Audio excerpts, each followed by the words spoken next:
And it was way too many. It was way too many for us to get from any one source. We didn't have a good option to get that data from. We were working with investment bankers and business brokers. If you guys are not sure what that space is, it's the real estate of businesses. So those guys employed us back then to actually find businesses that wanted to sell their life's work and facilitate that sale. So it was a super high stress environment, super high demand, high expectations, but it was a lot of fun. Met a lot of really cool people, learned a lot of cool shit, and I made a lot of fucking mistakes, to be candid with you. So when you're doing that kind of volume, there's room for a ton of mistakes, but there's also room for a lot of learning. So what I want to do for you guys today is try and come in and firstly just answer any of like these startup questions that you may have in the digital marketing space, because I've been through it twice with 2 other agencies, then a startup through my own company. And I have all the keys to creating an outbound lead generation system that grows your marketing agency. So I'll pause here. I'll give you guys a second to drop any initial questions in the chat, and I'll answer those. And then I'll get in and start walking you guys through a system that I've used to generate new business for digital marketing agencies. All right. How viable do you think a nonprofit digital marketing agency is? That is a marketing agency niche in the nonprofit. So nonprofit's a really interesting space. I've worked with it limitedly, but generally speaking, they're either broke or they're just teeming with money that they have to put somewhere because they're a nonprofit. So it goes one way or the other. I'm not going to say it's a bad niche. I'm not going to say it's a good niche. I think it's really how well can you sell to it, and are you selling to the right people within that subsector? And that's true of most niches. What are 3 things I need to develop to have a viable digital marketing agency in 2023? You're going to hear bits and pieces of that shortly. And what is the startup process? There's a book that I recommend if you want to get a better answer to that and make better use of your time. It's called 80/20 Sales and Marketing by Perry Marshall, Perry. And he talks a lot about, he uses an analogy called being the hinge that swings a big door. So being that little mechanism that opens a really big door for opportunity. That's a book I'd recommend if you're in the startup zone. Hey, do you know where I can find a lot of leads? It's 100, 200 mails a day. It's not like scrolling Google Maps. It's going to be fast. Yeah. So there's a bunch of different places for this. Obviously, my company provides email data. You can definitely try Coldlytics.com. And I'll put a little promo in the chat at the end of this for you guys if you want. But at the end of the day, just fall forward, make mistakes, get started, and just grab emails wherever you can, especially if you're cash tight in the beginning. I'll pause here because I answered 2 different people's questions. Any clarifications you guys want on that before I keep going? I'll go on to the next one for now. What's the #1 rule to grow your agency? Give an example. Well, there's something in that book that I just recommended called the Power Triangle, and it's TC&E, traffic, conversions, and economics. That is the basis of all business. So if you have a flow of traffic, if you have demand, and you know how to convert that demand, then it's just a matter of good business economics that creates cash flow. So that's the #1 rule, is to have all 3 of those things working for you: traffic, conversion, and economics. Matt, do you think it's possible to start as a 17-year-old without a college degree, work as a freelancer, do meta ads? Yep, 100% it is. It's going to be more difficult when you show your face because they're going to see you're young. But don't let that slow you down at all, man. I've been an entrepreneur in 6 or 7 different things that didn't work out, but I was doing that same stuff at 17, and it got me to where I am now. So definitely do that. Can you comment on the current state of SMMA space 2023? Bad apples, trustworthiness. Yeah, I mean, the world's pretty segmented right now in a lot of ways, but the big topic that everybody loves to talk about is recession. And I would say you're gonna become and experience more of what you focus your energy on. So, if you're in a fear-based mentality, you're gonna experience a lot of customers that are tight cash and are worried about spending on advertising, or maybe you've never even considered doing it. Like, you're gonna have a harder time if you put your energy into that mindset. It sounds cliche, but it really does make a difference. So whenever I see that recession stuff, I pretty much dodge it, and I just say, look, like, I work with hundreds of marketing agencies right now, and the ones that are doing well are not the ones that are talking about recession. It's the ones that are talking about what they're doing for their customers, where the growth is coming from, and focusing on the upside, because people get rich during recessions. So there is money to be made. Are you going to go through your onboarding system? I can at the end, or if you guys really want me to. The one thing I don't want to do is just dominate this time and sell my shit. I'd much rather bring value, and then you guys find it after. We're starting as early as 15, 16. You know what? Right now is the right time to start. I don't care how old you are. I don't care if you're 65 or you're 15. It really doesn't make a difference. It's just a matter of persistence and falling forward. How can I deal with people that object because I have no experience? So there's another good book called Beyond the Agency Box by Frankie Finn, Fihn. And I can put these links in the chat at the end as well, guys, for you. He talks a lot about when you start your agency without any experience, you don't have any awards, you don't have any client case studies. It's all about having a guarantee that matches the level of trust you need to build or exceeds it. So having a guarantee that's like, if you don't get X result, then you get this, or we refund that. That type of language really helps in the beginning. From a sales perspective, how do you handle objections such as I need time to discuss with my team with the price, or I need time? So I'm a trained salesperson, but I'm and not a bad salesperson either, but I'm bad by the traditional rules. Like when people start to talk about, I need time to discuss, or we're concerned about the budget, like that type of stuff, I just move away from it right away, blank shot. It's not necessarily right that you should do that, but in my mind, that this space is abundant. There's a lot of money to be made. So if people don't want to bring it to the decision maker, or they need more time, whatever, like that's fine. Leave it with them. Chances are that's not your customer anyway. And again, take this all with a grain of salt, guys. Like this is my experience, but your experience can be different too. And what, in your opinion, is efficient lead magnet for agencies in 2023 aside from funnels? So lead magnets, funnels, sales pages, you name it, guys. These are all tools. It's like asking me who makes the best hammer. If the hammer didn't build a house, it's not a bad hammer. It's the guy who's using it. And so I just set up a whole funnel. I was running TikTok ads through a new funnel I set up, an offer and all, and it tanked. I've had very successful lead magnets and things like that in the past. So it's all about how it's utilized. I can't give you a specific for your agency necessarily, but don't get bogged down in the tools as much as the value that you're providing. People spend money when the value massively exceeds what they have to spend. So if you're trying to match the value of what you provide with the dollar amount, it's a lot harder to sell that versus discounting what you sell.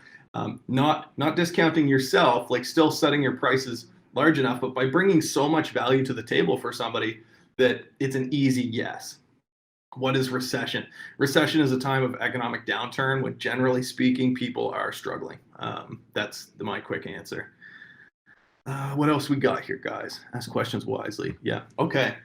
So what I want to tell you guys, I kind of want to walk you guys through. I'm actually working on a slide deck for something in the new year, and there's some key components that I'm going to talk through with you. So the first step is on what I call your cash cow. In your agency, when you're trying to scale an agency, there's cash cows. There's clients who are happy and they stick around a long time, and there's those who are not. So how do you identify who your cash cows are? I want to put a little survey out so I can tell how to kind of gear this. If you guys already have clients, put a yes in the chat, and if you don't have clients, put not yet.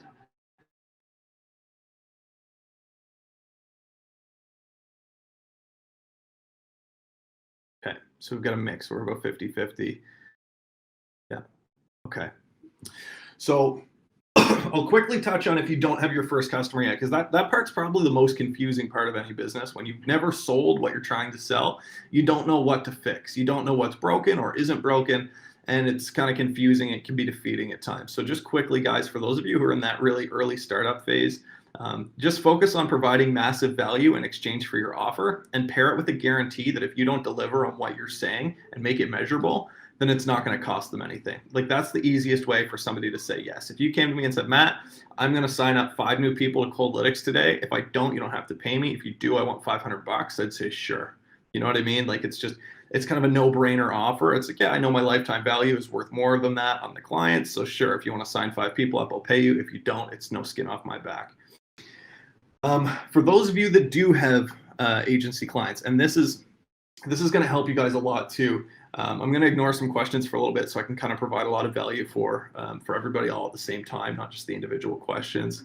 The first thing you want to do is look at who your customers are. So if you don't have a CRM, drop people in a spreadsheet, just kind of do some basics and figure out who has been with you the longest, even if they're not there right now, and then who has spent the most money. Those are the 2 things you want to figure out: who has spent the most money with you and who's happiest while they're spending that money. And the thing is that you'll notice, and Frankie talks a lot about that in the book, somebody linked above, thank you for doing that, is he talks a lot about being able to identify people who are happy, because they're usually the quiet ones in your business. People that are poor clients, they demand meetings all the time, they're sending emails on weekends, they have questions that need answered. So it's very difficult. So what I would say you should start doing is look at your list and make a list, if you don't have one, to say, here's my happiest clients, they spend the most money, they've been here the longest, and start to model that into a customer avatar. Give me a 1 in the chat if you know what a customer avatar is or customer profile, and give me a 2 if you've never heard that before.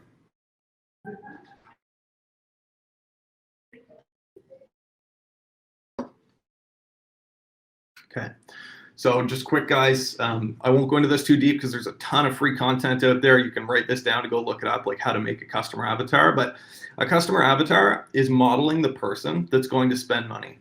So if you have served a whole bunch of people that fit a certain demographic, that's who you want to model. So model where they live, roughly their age, roughly their gender, and it's usually pretty split today. I find, at least in my experience, like men versus women clients is about 50-50 most of the time for me.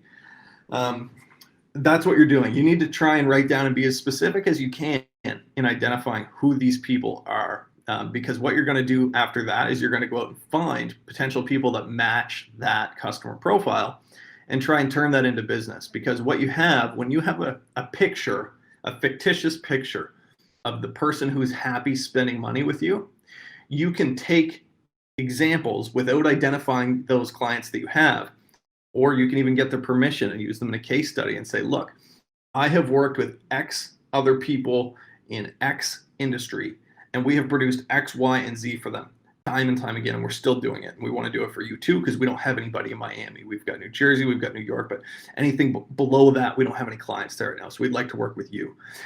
That is a very interesting angle to come from, because you're pitching something that's proven, and you can kind of put some proof in the pudding and really speak to that. I see a good question here. We're talking about ads. Telling the client that return their money is not always the best option, in my opinion, because their ad spend is wasted no matter if you return their money or not. Yeah, 100%, 100%. So what I used to do when I got my first client, it was running ads for them.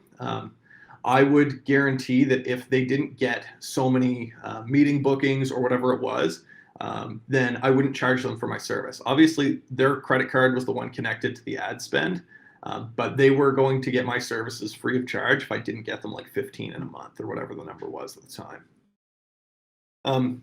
Yeah, and so yeah, exactly. It doesn't necessarily apply to everyone, but there's usually a way that you can make it work. Matt, can I speak to you in the call? Yeah, go for it. Jump in and ask a question.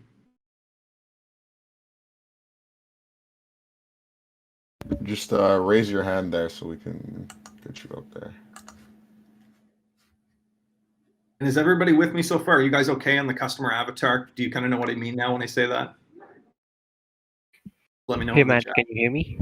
Yeah, I got you. How's it going, man?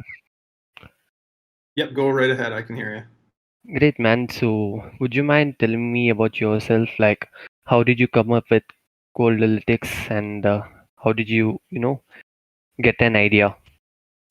Yeah, that's a good question. So like many other businesses out there, like if you're familiar with Basecamp, they're a similar story. I was experiencing the problem in my business operation. So I was running operations for that 7-figure agency, and we had a lot of trouble with data. That was a problem I was actively trying to solve in my role. So I ended up, in my search for solutions, I'd been hanging out in a Reddit thread called Co-Founders, and I ended up meeting my partner there because he was working on a solution for the problem I had. And I thought it was pretty interesting. And in fact, I didn't think you could pull it off. I was like, I don't think this is possible because I'm in this space, but let's see what you can do. And it turns out his name's Richard, my partner, Richard Francis. He's out of London, England. He's just a whiz. He's a genius, and he's really good at putting pieces together and finding data and working with outsourced human researchers to input all the other data that we couldn't research to ourselves. So how did I get an idea? The way to kind of have a startup is to work backwards. You need demand before you're going to turn any of that into money. Everybody focuses on product first. They build a really cool website and a great LinkedIn and a great whatever. Nobody gives a shit unless they give a shit before you start. Like it's very rare that people become Apple and they're like, everybody needs an iPhone. Look at this thing I invented, right? How often does that happen? It's not super often. And yes, those are success stories, but the reality is you want to find where energy is flowing. You want to figure out where money is already flowing and where there's a demand to be solved, where there's a problem. So if you're brand new, look at your career experience, look at your life experience. If you're 15, 16, 17, look at what your parents do, look at the people you've been around in your life, look at people at school, like look for the problems that people are interested in solving. And if you can be a solution provider, then you have that flow of energy already happening that people are actively looking to solve. So that's kind of my outlook on how to kind of figure out demand generation for a startup. Your experience with SMMA agencies, what are some setbacks and some positives that outsourcing work has brought to their progression? So your agency is going to rely on one of two things, guys. You might hear the motor in this standing desk. Just one sec. I'm just going to stand up. So there's two ways to get leads. It's inbound and outbound. And there's a theory. It's not even a theory. It's scientific fact that outflow equals inflow. So if you can work on a system that puts something out, you'll consistently get something back in. So let's be more specific. If I send 1,000 emails, I will learn what kind of response I get back.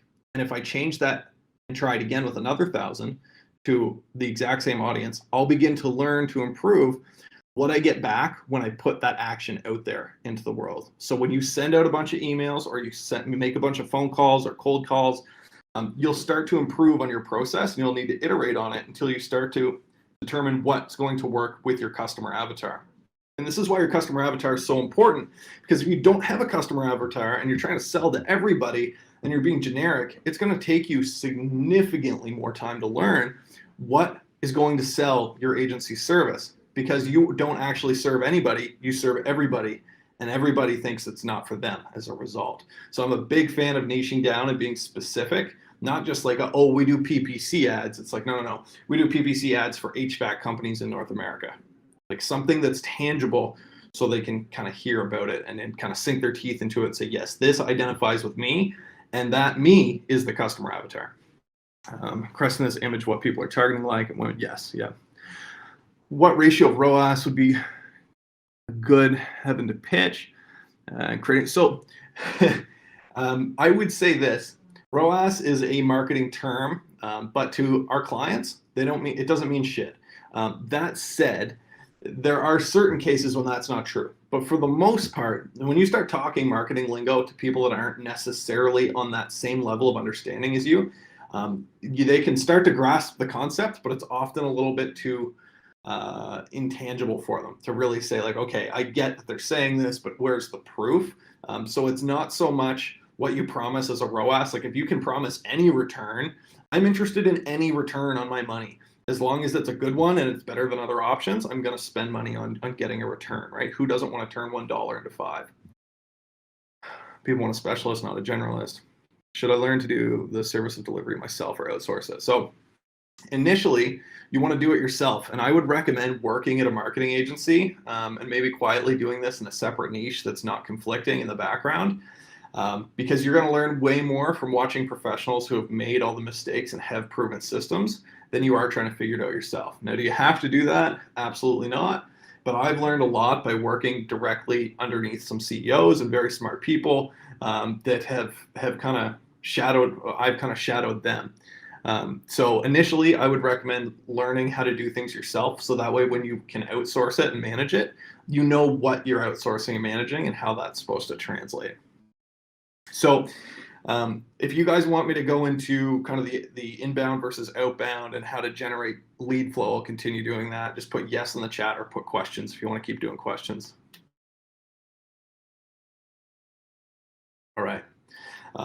Give me a 1 if you guys have done outbound. That means cold calling, cold email, direct mail. Put a 1 in the chat if you guys have done that before. Perfect. That's great. I love it. Look at all you guys. You guys are experienced. This is fantastic. Okay, now give me a 7 if you're making money by doing that. 6. Almost, eh? All right. -7. Yeah, I feel that. Yeah, many of us have. So cold email is my baby. That's where I've done most of my. I've sent over 3 million cold emails, managed a team of people, and a book of over 150 clients. So I have a ton of experience with cold email. So that's what I'm going to speak to specifically. But what I just want to hear, just to kind of get a general, I may or may not answer them specifically. What do you guys find are the biggest problems you have in cold email? And while I look for some questions to come in from you guys, I'll say this. It's like learning to ride a bike. You can read about riding a bike. You can watch videos on riding a bike. And hell, that's not a terrible idea. But at the end of the day, you need to get on the seat and push the pedals and fall off. And that's how it works. It's like anything else. If you guys don't get in there and actually try and take action and learn from the experience yourself, then you're going to struggle. Because you're never actually going to know what you're trying to set up. You're going to get into analysis paralysis and say, do I have the right, should it be Gmail or should it be Microsoft? Who should host my email accounts? And it doesn't like it. Those are 1% improvements going Gmail versus Microsoft for email hosting. And that stuff matters to professionals once you get in that and you know what you're doing. But in the beginning, guys, just send emails, make mistakes, learn something. Kind of one caveat I'll say here is, don't use your primary business email account to send cold emails, because if it does get blacklisted, even your own clients will stop getting your email. So you don't want that to happen. I'm just going to take a second here quietly to read through some of this feedback. And Lion, if there's any direction you want to give for this call, something that you're hoping to hear, don't hesitate to jump into, man.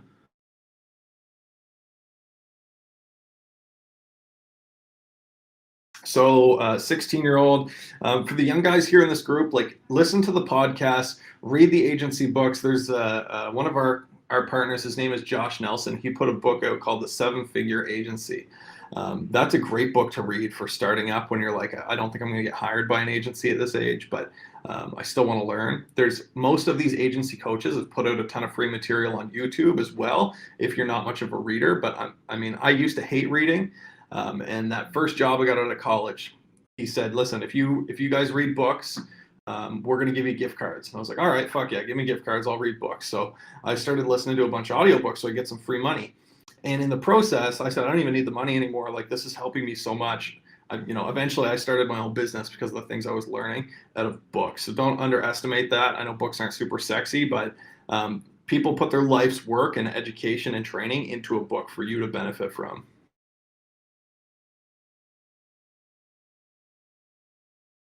May seem boring, say what everyone says, not unique enough, quantity or quality.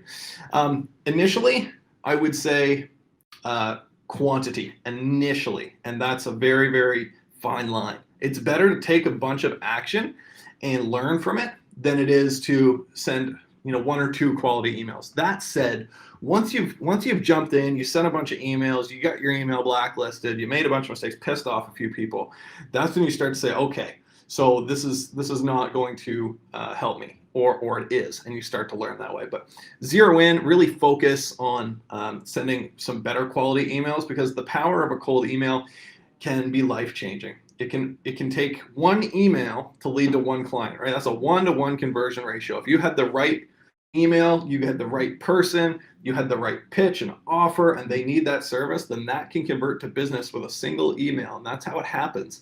But it happens among hundreds and usually thousands of attempts through emails. So do with that what you will. Is cold email more effective than cold calls?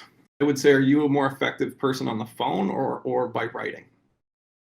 There's not necessarily a right or wrong here. For me, I find cold calls drain my energy really quick.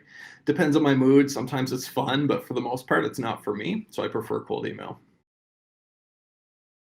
About books, I've talked to quite a lot of people that say reading a book, starting an agency is worse than watching 10 videos about it, since information delivery speed from a book is way lower. Do both. Why not do both, right? I would say this. You're going to get a much deeper vertical of understanding within a specific person's business processes than you are going to in a video necessarily, unless you're going to watch a shit ton of the videos too. But there's no right or wrong. It's a medium, it's a tool, it's a channel to gain understanding. If you're into the videos, go for the videos. It depends on how you prefer to consume content. Exactly. It's just a delivery method at the end of the day. Info product businesses. What would be the best way of reaching out that you've experienced? Russell Brunson is the king of information-based product sales. He runs clickfunnels.com. He founded it. Very, very smart man. If you're interested in info product businesses, I definitely check out Russell Brunson. He's put out books called .com Secrets. He's got like a whole secrets book series. I'm trying to remember what the other ones are. But they're very, very good. I've read them and studied them early on. Yeah, I love Russell. Yeah, me too. Best way to make an email? That's a good question. So when you guys are trying to craft emails, you want to stand out and you don't want to send them miles of text. Like you need to just be direct, get to the point, but it depends on your customer avatar. So if you've done your customer avatar, you may know that if you're sending an email to a doctor, if you're like, hey, Bob, I sell marketing services, Dr. Bob doesn't give a shit. But if you're like, hi, Bob, I was speaking with your receptionist and like a much more formal email, that's going to get through because that's the language they're used to talking. So I'll put it this way. When I'm on a sales call with a trades company, I talk a lot more like I'm talking to you guys right now than I do when I'm talking to somebody in more of a white collar business because they're looking for a different level of professional. So you kind of got to meet your customers where they're at. What are your next steps moving forward? 5-year plan. Is that a question for me, like within my company, or if I were in your shoes? Is having G Suite necessary? It's not necessary, but it sure helps because Google is the top email provider beside Microsoft. So, you know, being set up in that looks good to Google per se. Yeah, next 5 years for my company, we are going to just continue to scale and reach as many marketing agencies as we can. We don't necessarily have a plan to exit the company.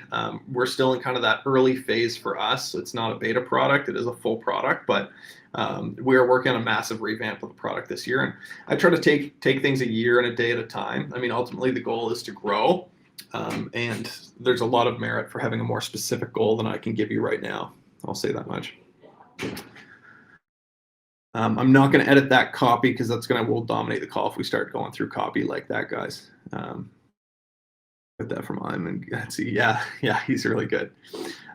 Cool. Okay, I'm going to jump back in and talk about finding those cash cows in your business. So you've got your customer avatar. Who here has built an email list from scratch, gone out and researched emails? Put a yes in the chat. Or if you've just always bought them from another resource, just say bought. Okay, so you guys are doing it the old-fashioned way. You guys are looking stuff up. That's impressive. It's very time consuming, as you guys know, and the return can be very low because you can go out and spend hours and days and weeks and months looking for contacts and never finding the volume that you need to break the ceiling of a volume of emails out versus leads and then eventually customers in. So what you're going to want to do, and I'm really not going to do a hard sell on Coldlytics. I'm pretty set on that. If you guys want, you can go to my YouTube channel for Coldlytics and watch some videos on how to target certain niches. But one of the best ways to identify companies, Lion, is there a way I can share my screen? There is a way to share your screen. We'd have to just jump into kind of the lounge chat, and then I'd have to switch it over. That's okay. All right, I'll just talk through it. We're good. So what I want everybody to do right now is think of a niche. Think of a niche that your customer avatar is in. If you don't know who your customer avatar is, just pick your happiest client and think of what space they're in. Not your space as a marketing agency, but what space they're in. So whether they're doctors or cement mixing companies, whatever the hell it is, think of that. Open a new tab with me on your browser and type in maps.google.com. All right, I'm doing this in real time with you guys too. So pick your city, because that's where it's going to bring you to when you go to maps.google.com. So you're probably already in your hometown. I'm in Fredericton, New Brunswick, here in Canada. So I'm going to search for plumbers in Fredericton and hit enter. Now, what you should have on the left side of the screen is a whole list of businesses that you can continue to scroll, and there will be dots on the map showing you where they are. Put a 1 in the chat if you guys are with me. You're seeing that left sidebar in Google Maps. Perfect. Okay. So here's why I love Google Maps as a starting place. if a customer has taken the time to claim their business profile and put in information and collect reviews, it means they value digital marketing. There is no better place to go to find a massive pool of companies. Service-based businesses in particular are fantastic for this, because they have already taken action in a public way to say we value digital marketing. Now, the extent of it could be that they claim their business profile and put their business hours in. But if you scroll your list, when I look for plumbers in Fredericton or wherever you are, you'll see some of them have, like, there's one here that's got 760 reviews, and everybody else is like less than 100. So to me, the guy who has 700 and some reviews is going to be somebody I'm going to spend money and time to try and get in front of, because they are obviously spending money on marketing as it is. So they're raising their hand and saying, hey, I need this service. So back to that book that I mentioned earlier, Beyond the Agency Box, he talks about identifying shoe buyers. Frankie Finn uses this analogy, and I'll walk you through it. Picture you're a shoe salesman in a busy city. You are standing at the front door of your business with a brand new pair of leather shoes, and you see people walking by, and you see somebody walking by, they're barefoot. Most marketers try to sell the shoes to the guy in bare feet because they think, look, I have a pair of shoes, and this person has bare feet. There could be no better match in history than a guy selling shoes to somebody who needs a pair of shoes, right? There's nothing wrong with thinking that and kind of going into it that way, but you'll quickly be defeated because that guy doesn't even value shoes. Versus the guy who's got the Air Jordans and he's got a whole closet full of Yeezys, that guy spends money on shoes. I want to know the guy walking by with nice, brand new, clean shoes that he obviously washes when he gets home is going to be the guy I try and sell my nice high-end shoe to, not the guy who's barefoot. And so when we come into Google and we look at Google Maps and we look at the listings on the left-hand side, what you have is a list of companies who've raised their hand and said, I am a shoe buyer. I am somebody that is interested in marketing services. So from here, you can either do all your own research, you can check out free scraping tools, you can try to build a list out of this. It's a ton of work. Alternatively, I will walk you guys through this because it's really the best value I think I can give you at this point, and then I'll save some time for Q&A at the end of this. Why don't you guys go to coldlytics.com. I'm going to put it in the chat. So, yeah, there's a YouTube video. Exactly. Perfect. So coldlytics.com. This is not going to be a pitch. It's just going to be how I built the system with my partner. So you can copy paste that in. Once you guys are there. Sorry, not to cut you off. Would you want to like share your screen? Yeah, sure. Why don't we jump over? Okay, yeah, we could drag over. Yeah, I didn't know you can share your. I thought you could have shared your screen on the stage, but I guess not. All good. So we'll just continue the call in the lounge. Okay. Okay, move over to the lounge, guys, and Lion, if you can rename the lounge chat. Where do I go to jump into this lounge?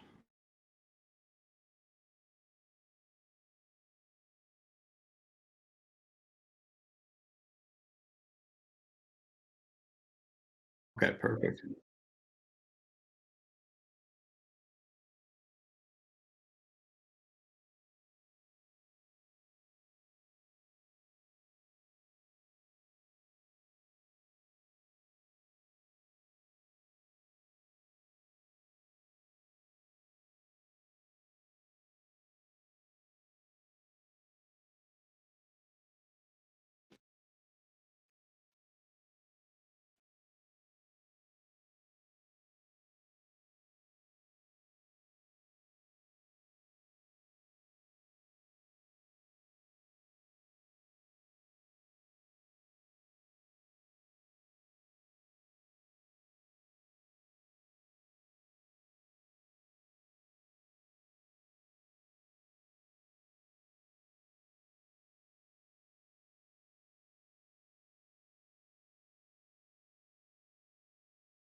Is Matt in here?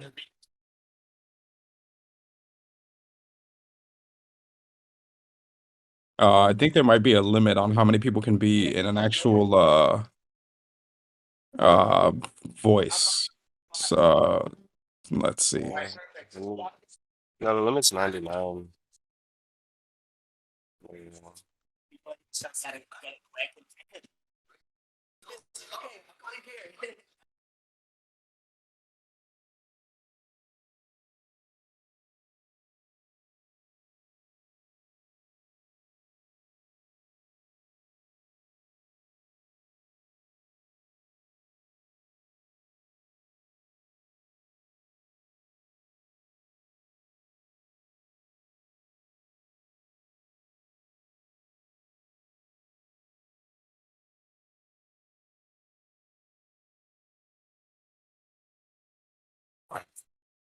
Okay, there you go.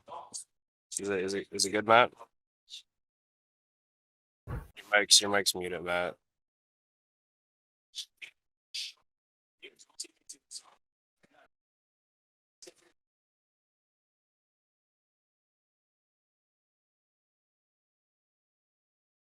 It's gonna be sick. Fix this up real quick. Yeah.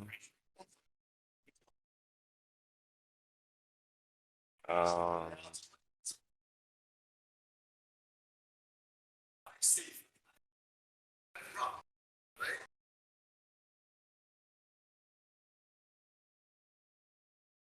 okay.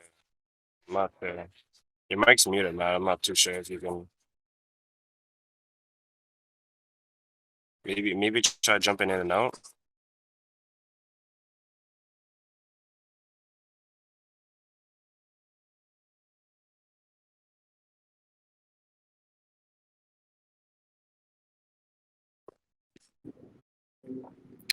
All right, can you guys hear me? Yep. There we go. Perfect. There we go. Perfect. All right. Sorry about that, guys.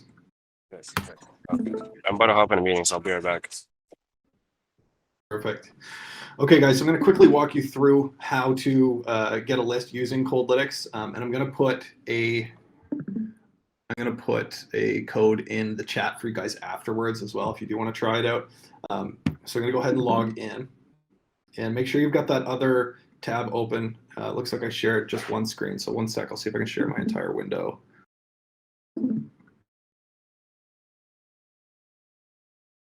Entire screen. Perfect.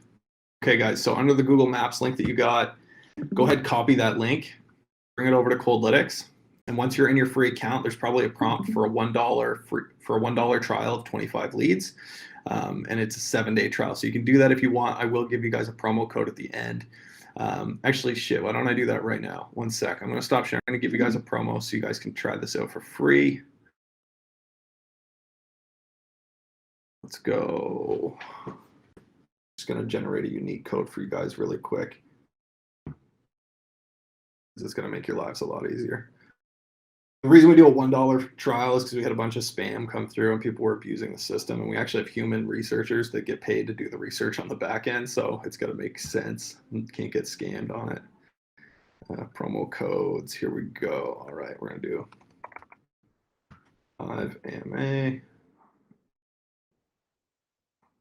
Okay, so on the Coldlytics home screen, guys, you can jump over to sign up. And when you go to create your free account, click the box where I have a promo code. And what it's going to do is give you a spot to enter a code and enter all caps live AMA with no spaces. And I've enabled that code now. So you guys should be able to do that. Go ahead and I'll share my screen and show you exactly where to enter that if you haven't figured it out yet. Entire screen. Okay, so Coldlytics, log out and sign up. And there will be a little box right here for you to enter a promo code. I don't have it because it's tracked my account, so it knows that I have already used a promo code. But otherwise, you'll have that box there. So go ahead and do that. Get logged into your account. It might take you a second. I'm just going to give you guys 60 seconds here. Give me one. And do we have a chat here? Where's that hiding at? I bet we do. Right here. Show chat. Perfect. Yeah. Give me a 1 if you guys are good to go. If you guys have got into your free Coldlytics account. Give me a 2 if you're still working on it.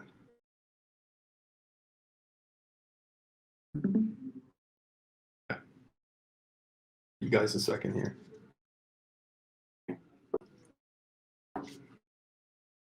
You guys are all going to get free lists today. My partner's going to hate me. He's going to be like, bro, why are so many people asking for free lists? He doesn't even know I'm in here right now. He's on vacation. The code is live AMA. I put it in the chat.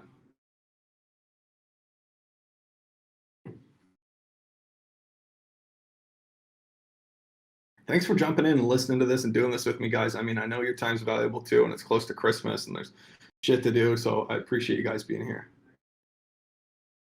Let me know when you guys are good, because I don't want to blast ahead and then you guys get stuck. The trial is 7 days. It auto renews at $99 a month for 100 leads.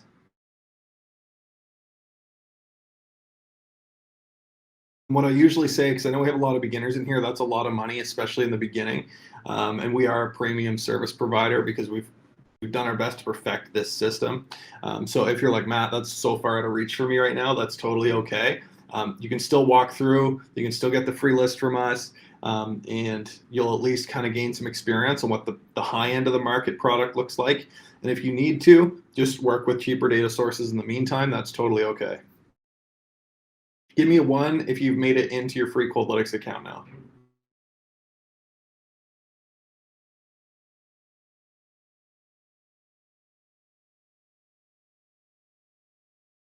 Where do I go again? Okay, so you will go to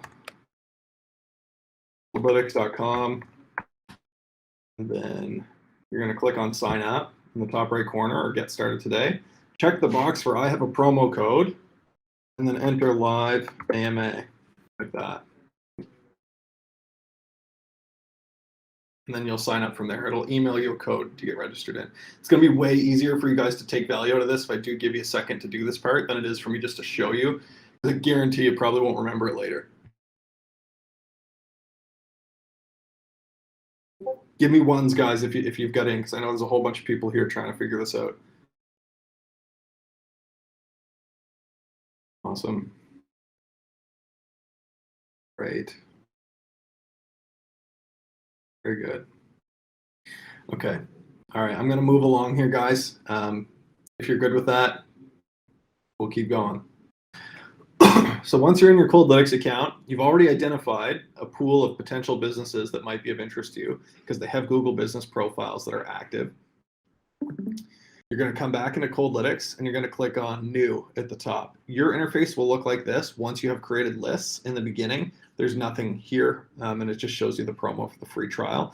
Quick note, if you do want to do the free trial, sign up for it right now, because once you create a free task, you no longer get access to the $1 trial. So if you do want to do it, go for it. If not, keep rolling with me. You can just follow along on my screen.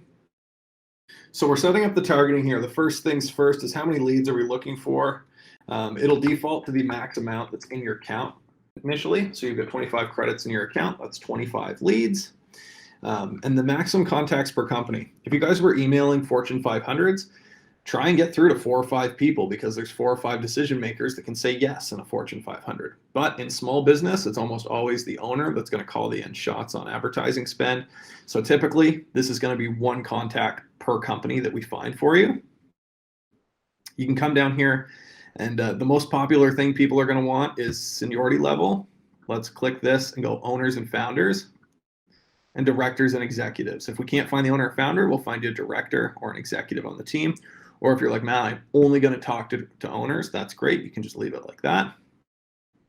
And the other parameters that we are going to set on kind of where things are located, it's already defined here in our search. So I'm going to copy this link, bring it back to Coldlytics, and scroll down to data sources. And we're going to paste this link in right here. Boom.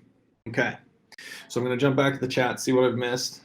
Okay, we're still good. Everybody's still with me. Give me, 7 if we're good to keep going. Or just say no if you need a second to catch up.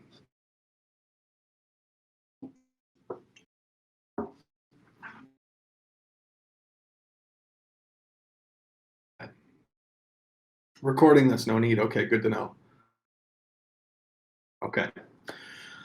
Thanks, Trigger Happy, appreciate it. So here's what we're going to do next. We'll keep going for the sake of time. We'll scroll down to the bottom. There are a bunch of other filters here. We have demo videos on our YouTube channel, so I won't touch on this stuff right now.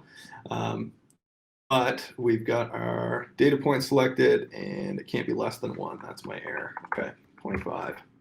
Perfect. Let's hit the next button. Data points. This is where things get fun. So by default, you're always going to get the first and last name, the company name, job title, their email address, and company website. And the email addresses are not sales at, it's not info at, or admin, office, whatever. It's the direct email for that owner or decision maker level that you have selected in the task. Let's check out what other data points we've got. LinkedIn profile, the address, their phone number. A direct dial is the direct person's line.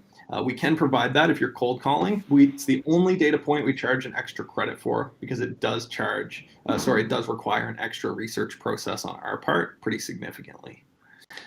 We've got Google review count. This is one that you're going to want to use pretty much every time that you're doing a Google Maps search. Get the Google review count, the Google review score, the link to their Google business profile, and then if it's been claimed or not, GMB claimed right there. Company face. If you're like, Matt, I don't see those options on my screen, it's because you didn't paste the link in. Those only show up if you've pasted a link to a Google Maps search. You can also get their different company profiles, TikTok, but then the ad pixels, guys, this part's so kick-ass. This is my favorite part. So if you guys are selling ad services, to identify shoemakers who have said, hey, we are either intending to or have spent on advertising, guess what? If they're worth their weight, they have a pixel on their website. So let's identify the pixels on their website. Let's select all the different pixel options. We have Facebook, Google, LinkedIn, and TikTok. So we're just going to cherry pick all these right now. Then another cool data point, if you guys are doing SEO, you're selling SEO services, find out if they've got Google Analytics installed. And then page speed. Like, man, these are incredible data points to know how fast a competitor's website is loading, or a company's website, and be able to pitch with that information is super powerful. So imagine you get on a cold call, you're like, hey, Bob, I can see I took a list of 25 people in our city here who run plumbing companies, and average their websites load in 6 seconds. Google says if you get to less than 2, you're very likely going to move up the search rankings, and that means more people are going to call you for business. So why don't we do that? Why don't we spend $1,000 and get you up to 2 seconds or less on page speed, something like that. Is it an e-commerce website? So that's very valuable for certain kinds of agencies as well. And same with WordPress if you guys are WordPress experts. Let's go to the next screen. This is where we review the targeting. You'll give it a quick nickname here so you can identify it later. You'll review the targeting and you'll hit Start Task. So if this looks good, that's excellent. Now we're going to come back to tasks. I'm going to show you an example of what a list looks like. Just going to sign into my Google Sheet here so I can see it. Everything, it automatically generates a Google Sheet. Then we begin using scraping and AI to identify the company's information and the Google information. And then once it's completed, we do put it through a quality assurance check, and then we get our human research team to go find the emails and business owners after that. So here's a list of some companies that we started building a list from, and then we interrupted it partway through. So you can see this, if we were to go through, this would all fail our QA test because the location is specified for the US. Now this is one that I interrupted partway through because this is just my demo account. But you can see all the different data points you selected became headers of the data. First question we get from a lot of people, what do the color codes mean on the email addresses? Yellow is a catch-all email. It just means you can't determine if it's going to deliver mail or not to that inbox without actually trying. The white ones mean they're valid emails, and we check this all through Zero Bounce's real-time API. We do have a case study. If you Google Zero Bounce Coldlytics, you'll find that case study. Anything that comes back in red is invalid. So there's nothing in red here because I think we removed them earlier on. But yeah, this is how it works. This is what you get back. You'll have 25 leads here to work with. And if we can't find them for whatever reason, then you'll have less. We're not just going to give you a bunch of garbage leads. You only pay for stuff that works. So with that, guys, that's my best process for identifying your customer avatar, who's going to be your cash cow, finding their local information and competitor information, because you're getting all their competitors at the same time, and then the data to actually reach out to them, either phone number or email. So I'll jump back over. I'll stop sharing my screen and answer some questions. Okay. So I'll open up the floor here, guys. We got 6 minutes left. Let's just provide questions for you guys, questions and answers. What is an efficient way of processing a client through onboarding, including main key factors like questions above and software? Oh, that's $1 million question, Abe. That's a super good question. So I have onboarded hundreds of clients. So I have experienced a lot of pain with onboarding clients that didn't go well. The number one thing I can recommend is expectation setting. Tell them what to expect above everything else. If they forget how it works, if they forget your name, let them know what to expect for results and when to expect it, what a normal range can look like, and not to panic if they don't see that, because X, Y, and Z needs to take place in the initial stages of setting up a campaign, et cetera, et cetera. Expectation setting is the key of keys in onboarding. And also setting expectations on your follow-up cadence. So where can they get information on what's happening and how often are you going to provide it? If you want to really value your time, say we do set time every other week at between 2 and 5 to have clients ask us questions one-on-one, so you can book with this link from Calendly. Don't let your clients dominate your time, because they will. So if you want to value your time and you want to grow your business, you can't be sitting on 1 million calls trying to handhold everybody who's insecure. You need to just provide them with the window of time that you are comfortable with allowing for client communication. How do you stand out from the rest? That's a super good question. I mean, we are in an industry that we are trying to compete with monsters. Public companies is what Coldlytics is up against. So to stand out for us, we said we're just going to take small wins. I ended up doing cold email to get our first 30 to 50 customers for Coldlytics. And then I joined a bunch of digital marketing Facebook groups. And every time somebody was looking for help with what we provided, I provided free value. And I'd even give people free lists and stuff initially, because that ended up creating a ripple effect where we ended up getting some of our biggest affiliate partners try the platform and say, this is cool, we want to use it and recommend it. And that came from just saying, hey, I know my niche. I know Coldlytics is going to serve marketing agencies because that's my background. How do we stand out and help these folks? For dealerships, for running ads, a good niche for paid ads. How good are you at getting leads out of dealership ads, right? That's the question. Sorry, I can't give you a better answer on that one. What's the best way to mass sell and close? Can you completely automate onboarding, or do you have to get on a call? You can automate onboarding. Yep. Frankie Finn talks again about that in that book. He's a big fan of having no meetings and no phone calls with his clients. Even in the sales process, he's a legend. So yeah, it is possible. He uses Loom videos and manages expectations very well. And to mass sell and close, here's what I would say. You're probably thinking about it the wrong way, because you're going to lose autonomy, and you only have 24 hours in a day. And for some of those, you got to eat, sleep, shit, and shower, right? So you can't become a slave to mass outreach. What you can do, though, with a tool like cold email is send 1,000 emails. And that can be done at scale with a few modifications.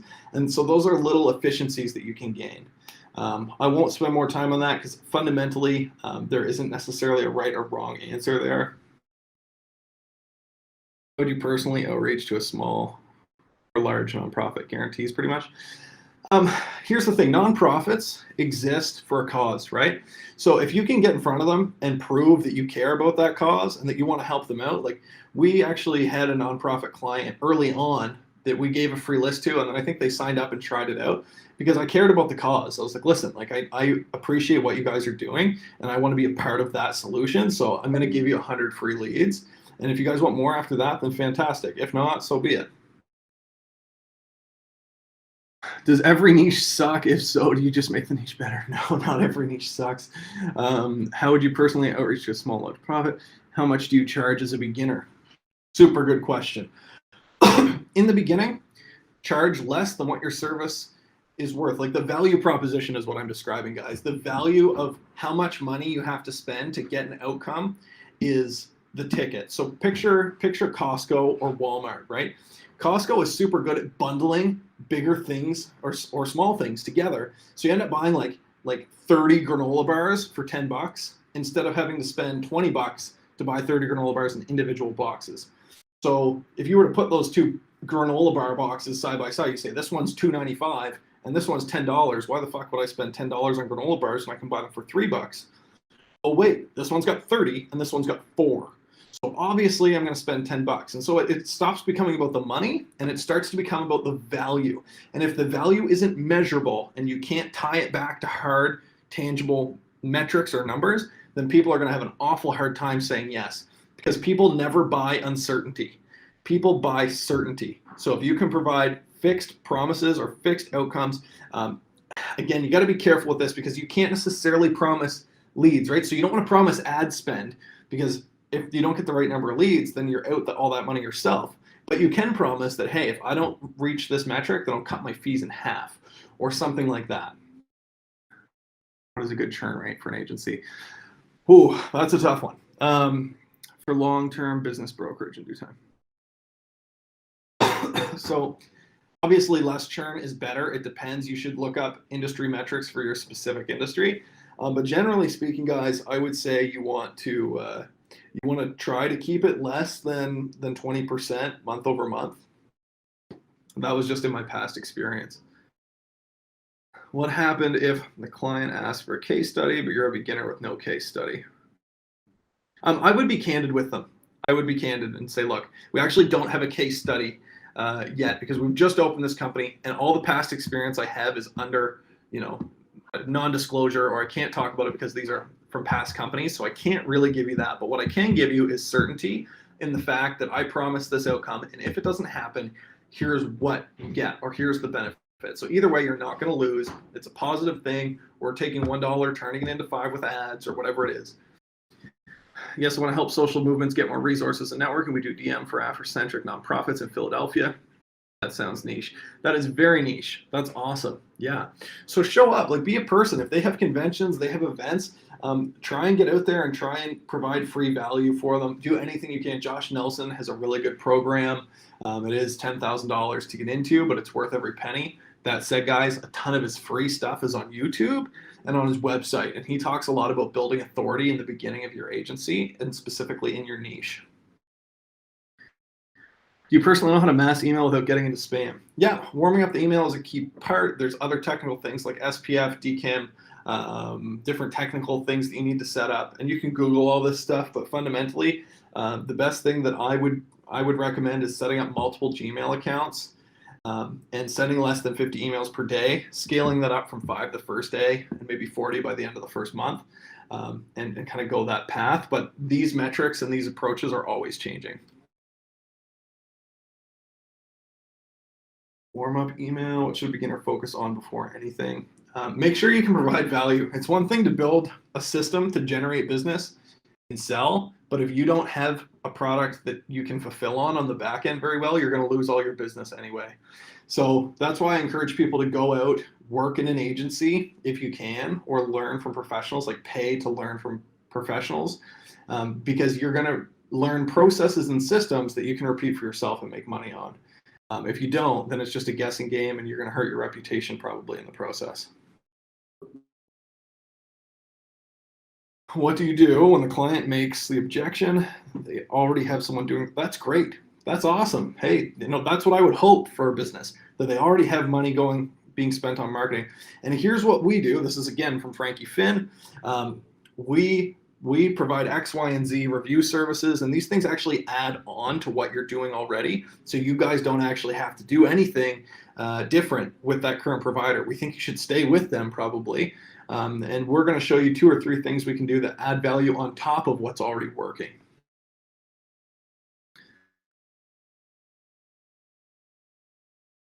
Already have some, yeah. Any other questions, guys? You drop them in. I know we're a little bit over the hour, so Lion, feel free to jump in and cut it off if we need to. Otherwise, I'll keep answering any questions that trickle in. Do you believe in a min retention starting off? Abe, can you clarify on that? What do you mean by that?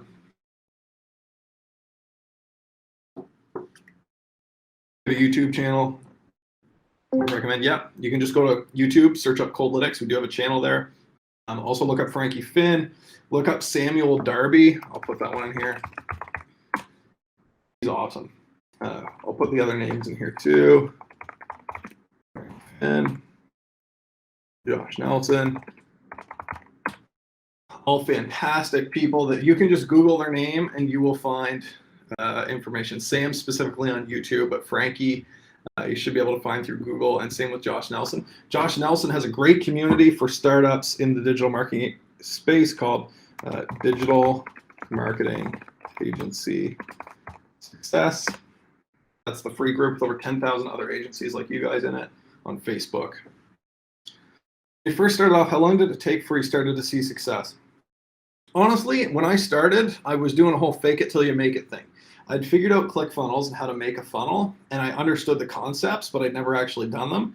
So I saw somebody post in the ClickFunnels Facebook group that they were trying to build a fitness funnel, and I was like, hey, I think I can help you out. Here's what I charge. I know the software very well. And that was my pitch, is that I know the software very well. So that's, you just have to figure out where can you give yourself a little bit of an edge and a little bit of confidence. And maybe you confidently know Google Ads, but you don't necessarily know their industry. Like, you just got to find those pillars to build trust on. I'm just going to scan these comments here for a second. As in month by month or set retention minimum. In the beginning, you just want to make sure you're really serving them well. You want to focus on that the whole time, but when you're a new agency, it's harder to kind of just like automate this stuff away. You need to do the hard work, roll up your sleeves, and get things proven and in place first before you can start to automate them away. So, less churn is better, but do what you have to do. You will lose some clients. That's being in business. So I have the promo code. Can I start getting warm leads now? Yeah, you can absolutely use that strategy with the promo code. You'll get 25 free leads. You can make a list with that. Name some of the books about the agency. Yeah, you just hold on. I'll get you guys links for them. Beyond the Agency box. Get that one first. Now, I'm in Canada, so this is a Canadian Amazon link. Just an FYI. It'll probably redirect you to the US store if you're in the US. There's Beyond the Agency box, and then 7-figure agency. Here's Josh Nelson's book. Audiobooks for these as well, guys. If you guys are Audible people, I like Audible. Samuel Darby has a YouTube channel. Just one sec. Get that link. Samuel Darby's pretty new, but he came on our radar because he was referring people to Coldlytics, and we didn't even know who he was. And his content is super good. So dropping that in the chat now as well. How long do clients stay with an agency? Not sure if you already answered. That's a good question. Usually they stay as long as things are working and profitable for them. But that said, every business has changes in leadership and in their own industries and fluctuations and cash flow problems. So usually a few clients stick around indefinitely or a very long time, and others churn on a more predictable pace. Appreciate your time, valuable knowledge. You listed talk about blessing our ears. I'm happy to help, guys. Press the left arrow to rewind 5 seconds. It's not a YouTube video. Yeah, that's funny. What do you think about the fact that everyone promotes creating an agency and that it's kind of become a gold rush? Yeah, I mean, you're not wrong. There's lots of people telling you to start a marketing agency, but over 90% of people that take information products don't implement them or never actually start the business. So if you're in the 10%, you're already in the 10% of most likely to succeed. And it gets better from there. If you keep doing things that your competitors aren't doing or other people in the startup space aren't willing to do, then you're going to have an edge on those people. So don't think about how limited it may be because of how many people are kind of creating this gold rush, and think about how much opportunity there is for the right person who's really good at panning gold. And that could be you. SMMA may be a thing in 2023 with all the SMMA is always going to be a thing, in my opinion. Even if AI takes right off, which it is, it's not going to replace the human inputs. And AI is basically human-assisted intelligence. It's not just like artificial. It's not artificial at all. It's based on the inputs of information that it collects. And that component of it is called machine learning. And all of that is we're just on the cusp of this and kind of the Web3 movement, where we move out of this fixed computer browsing experience into a more encompassing internet. And yeah, I think this stuff is always going to be around. It may change. Maybe you'll become an expert in AI marketing. I think that is stuff to keep an eye on. But fundamentally, right now, there are tons of service-based businesses in your area that don't even have a good website. So there's plenty of low-hanging fruit.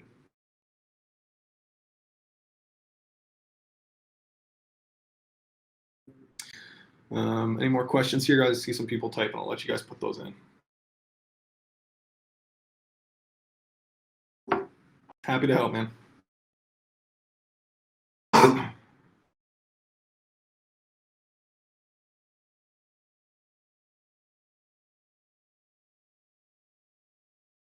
Still typing away. Feel free to ask questions, guys. I'm here to help and bring value to you. So that's my number one priority. All I can say, guys, like you guys are obviously all entrepreneurs. If you're sticking around right now, and I'm not even talking, like you guys are itching for this stuff. You're itching for success and growth and all that. Like I feel that same passion when I get out of bed in the morning, and I don't have it every day, but even when I don't, it's still in the back of my mind. And I think I'm talking to an audience of people just like me. And here's the thing. I'm by no means unique. There's nothing, well, I mean, we're all unique, but there's nothing really crazy that I've done that you can't do. In fact, I have not done a lot of the things people recommend doing, and I've still seen success. And here's why.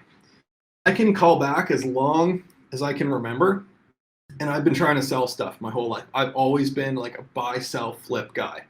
So grade 3 in school, I would go to a store called the Card Rack. He had a whole container of hockey cards for 25 cents, and you could cherry pick any one of them. So I found out who my classmates' favorite teams were, and then I go buy all like the holographic cards or all the cool cards that were the Toronto Maple Leafs and the Montreal Canadiens, whatever it might have been. And then I'd bring them in and I'd sell them for $1, 3 times, 4 times my money. And that was the beginning. And I have not ever stopped doing that. Then in some capacity or another, with short breaks in time, I've tried everything. I've tried an Amazon business, you name it. Like I've tried a whole lot of different things, including the agency life, which I was a director in for 2 different roles. But all forward, I learned so much from all these different experiences and the things that I've done. And you learn from mistakes. You very rarely learn from success. When you do find success, it's always changing. Success is rented, not owned, they say, and I'm a big believer in that. So just make mistakes and be persistent. There's another good book that I'm going to give you guys. This is a book by Jim Collins. If you've read a Jim Collins book, put a 1 in the chat. Okay, I'm going to get you the Audible link for this one. You guys can look it up on the Amazon store if you want the hard copy. All right.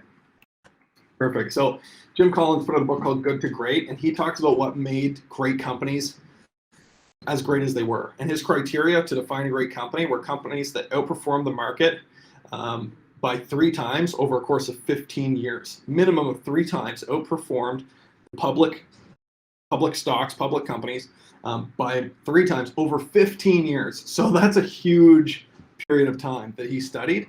And in this, he talks about there's a concept called the flywheel and the doom loop. That's a whole chapter in the book, the flywheel and the doom loop.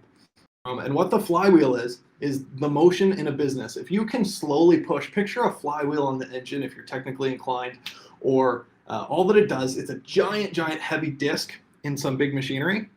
And if you push that, it takes a lot of work to get it moving. But once you get a flywheel going, it keeps going because it's so heavy. There's so much inertia built up in that perpetual push that you've been putting on it. It starts going faster and faster. So picture taking your hand on a big heavy lead disc that's just got a spindle in the middle and you start to push it. It doesn't go very fast at first, but if you keep pushing and keep pushing and keep pushing all in the same direction for that flywheel, you're going to have success. Versus the doom loop is when you turn around and you go, okay, today we're a digital marketing agency, push, push, push. Oh, just kidding. Today we're an Amazon store, which was my experience, push the other direction. That wasn't good. And I didn't see a lot of success in doing that as a result. It was only when I consistently pushed on Coldlytics for a long period of time that I started to see growth in a certain area.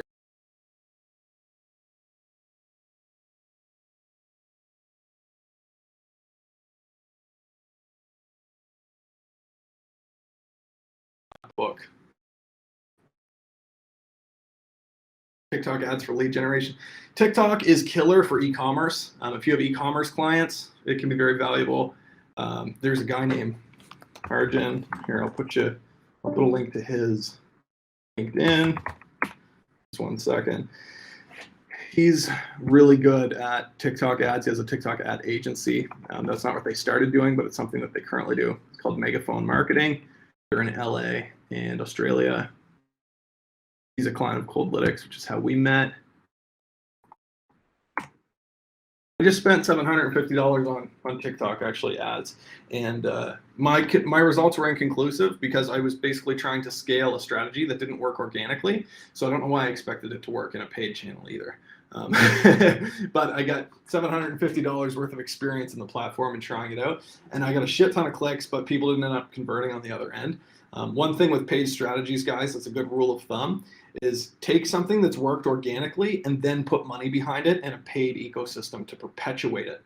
Because ultimately, if it doesn't work organically, it's not very likely to work in a paid channel either. I would recommend TikTok ads for local lead generation, especially med spas and dentists. Probably not. I mean, I don't. I'm trying to picture. I mean, maybe. I'm sure if you could crack the code, there'd be something there. It's not like you'd never get one, but I would say trying to get through to a dentist, TikTok's probably not where I'm going to start. I'm going to want to try and show up in person, send him a handwritten letter, send him cool things in the mail, like try and get his attention.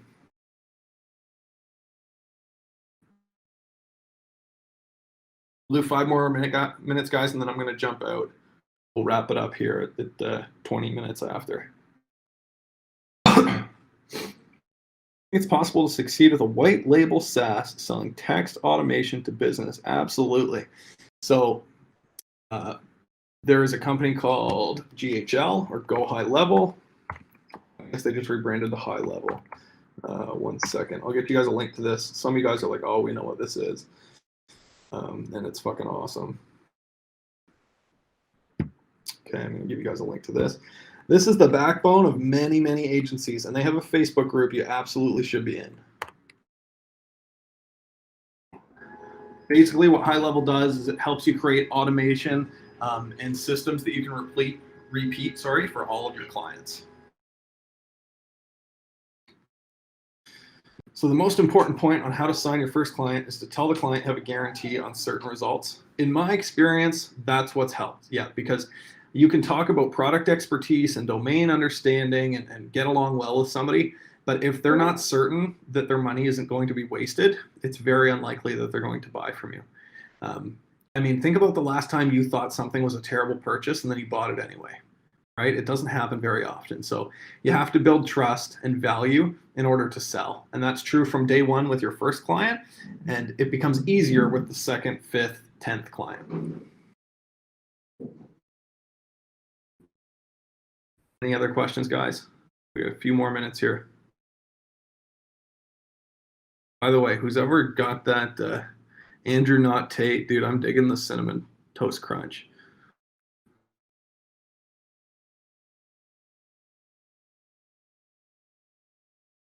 I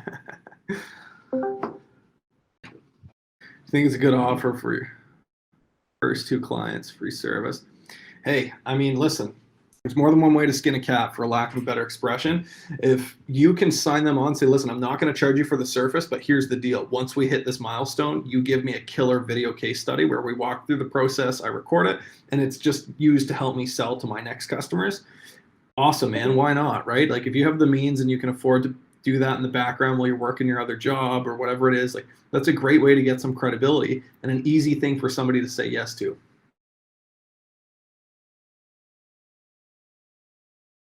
I wouldn't say necessarily to demand them to be references, though. I will make a caveat, because if they don't like the service or they're really, super hyper aware that you're new and they're not certain of the outcome, that will come through when they talk to other people. So it's better to have a recorded case study that's nicely edited that you can send to people over and over again instead of harassing them with phone calls from leads.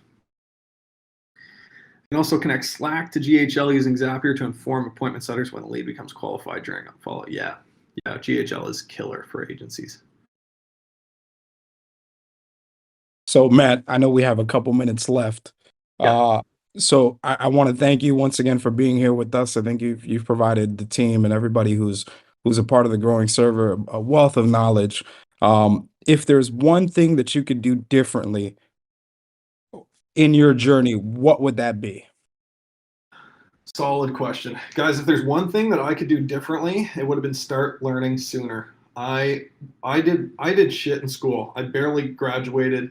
I did shit in college by choice. I was good at first, and then I lost motivation, and I was on academic probation. Barely graduated, and I have not had good learning experiences. I have learning disabilities, and there's been challenges that I've experienced all through school, and so I learned to really hate school. And I have a funny feeling that most entrepreneurs have a similar story.